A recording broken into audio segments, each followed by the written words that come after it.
Bijepur block ଟି.ଗଣ୍ଡପାଲି ଠାରେ ବିଜୁ ସ୍ୱାସ୍ଥ୍ୟ ଯୋଜନା ଅନ୍ତର୍ଗତ ସ୍ମାର୍ଟ ହେଲ୍ଥ କାର୍ଡ ବଣ୍ଟନ କାର୍ଯ୍ୟକ୍ରମ ଆରମ୍ଭ ହୋଇଯାଇଛି। ବିଜେପୁର ବିଧାୟିକା ରୀତା ସାହୁ ଏହି କାର୍ଯ୍ୟକ୍ରମରେ ଯୋଗଦାନ କରି ବିଜୁ ସ୍ୱାସ୍ଥ୍ୟ କାର୍ଡ ବଣ୍ଟନ ପ୍ରକ୍ରିୟା ଆରମ୍ଭ କରିଥିଲେ। ବିଜୁ ବାବୁଙ୍କ ପ୍ରତିଛବିରେ ମାଲ୍ୟାର୍ପଣ କରି ସଭା କାର୍ଯ୍ୟ ଆରମ୍ଭ କରାଯାଇଥିଲା।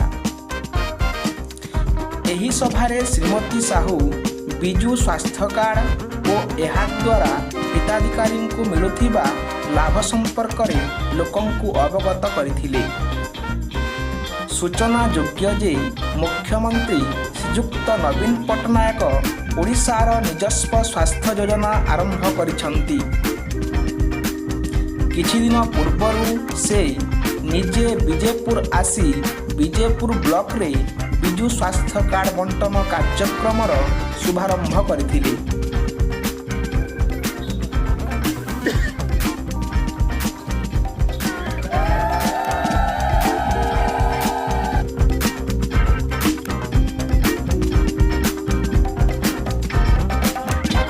Subscribe now and press the bell icon. Never miss an update.